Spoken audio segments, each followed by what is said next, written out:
whole thing? You went there? No, Oh, you I didn't? wish. Oh no, I wish. So how did you get all the footage? So yeah, no, we had a Pakistani crew that we sort of worked with via the internet, and which was totally appropriate for what this is about. So I've filmed a lot in South Asia, and as a white person, it takes time. The film that we made took 7 years, and so this we didn't have that time for. So I think we didn't have the budget or the time to go to Pakistan, although obviously I would have loved to. But it was interesting in the footage that when I was editing it, in that the crew was from the city. They were, so they were also, and they also didn't speak the same language. So the farmers spoke this language called Saraiki, which was incredibly hard to find a translator that spoke Saraiki here in the States, and because that's how rare it is. And so there was this distance between Islamabad and these farmers, and you saw that. And when I would get little glimpses, they had like 4 cameras with them, and I would get glimpses of the filmmakers, and they were like in leather jackets and jeans. So there was definitely a disconnect there too. All right, well, I'd like to open up the floor. Does anybody have a question? I'm sure there's tons of them. Stay right there.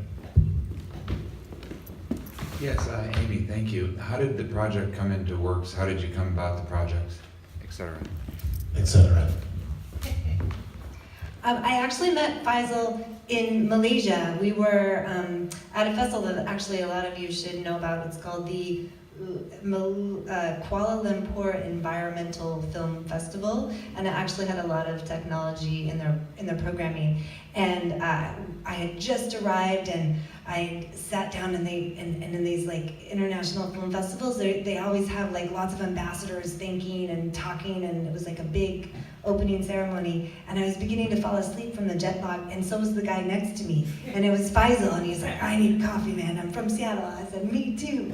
And so we connected on that level, and we connected because my dad was a civil engineer, and I grew up in Cairo, Egypt, because my dad was building a sewer there for USAID, and he had a very similar trajectory as Faisal in that he was heading up this project. And so in the 70s, USAID, they built this sewer for Cairo, and then they left it. And so my dad ended up going back in the 90s then to train the Egyptians how to maintain it, how to use it. There was no follow-up by the US development.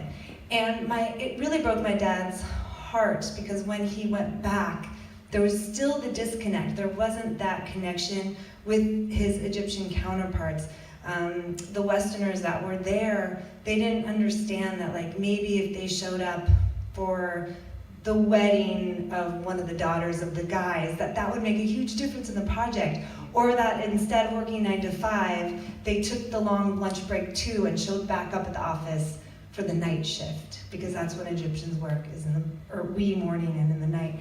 And it was really hard for my dad he kept trying to make the change, but within the system of USAID, he couldn't. So in a sense, when I met Faisal, my dad had just died, and so I was like, oh, I want to do this with you. Political instability in Pakistan affects farmers and irrigation. I mean, we're always getting bombarded in our media that it's such an unstable place.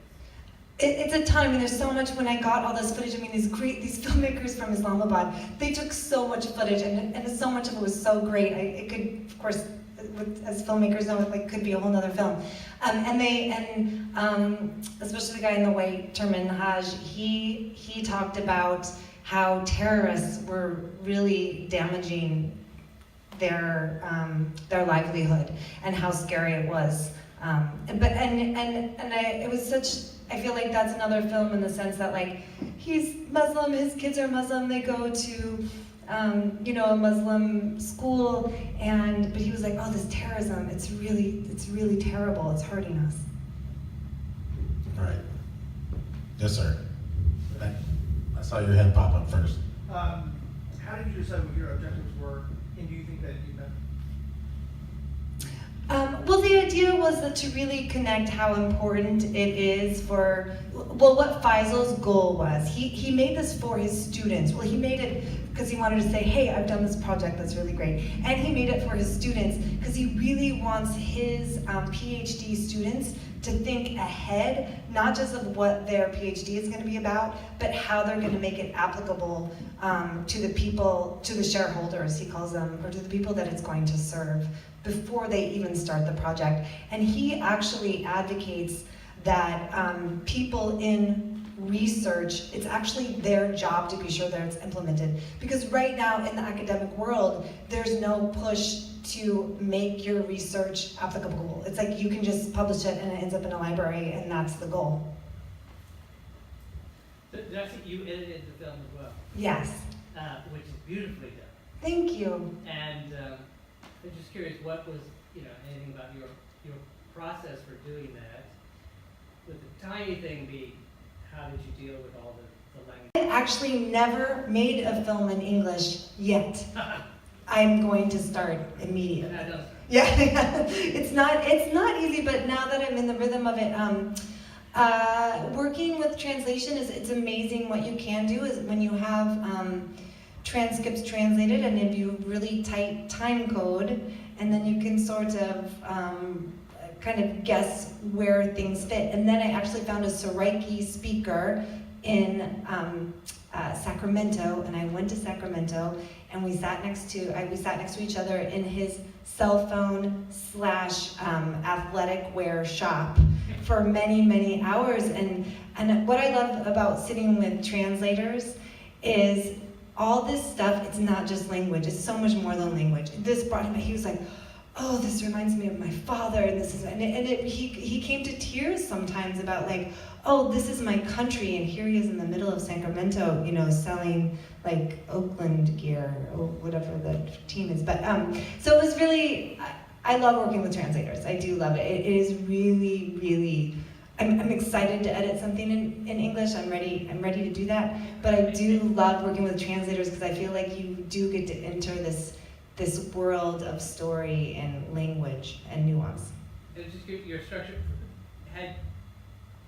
was this a film where you shot everything and then went to edit it, or had you structured it at a time? I loved, how every time you look at like how to make a documentary, it always says like write the script and get the structure first. I've never done that, but maybe for the next one in English I will.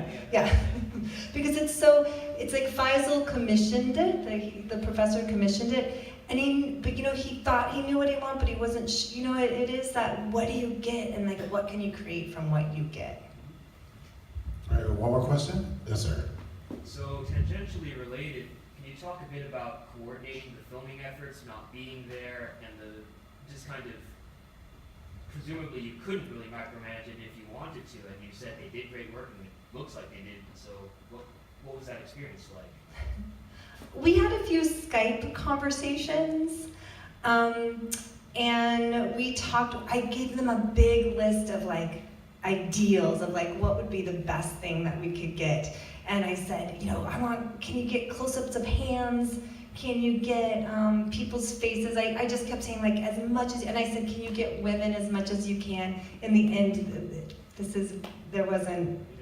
It's a whole other film, yeah. But so I think we connected well, and they were great filmmakers. They just did a great job, and so I think it was like lucky that we found them, and they took the job very seriously because it was a paid gig from the University of Washington. I have a feeling that they probably, even though it wasn't a lot, I think it was quite well for them.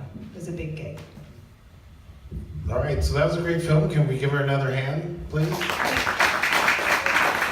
Thank you very much, Amy Benson. Now, I believe that we are going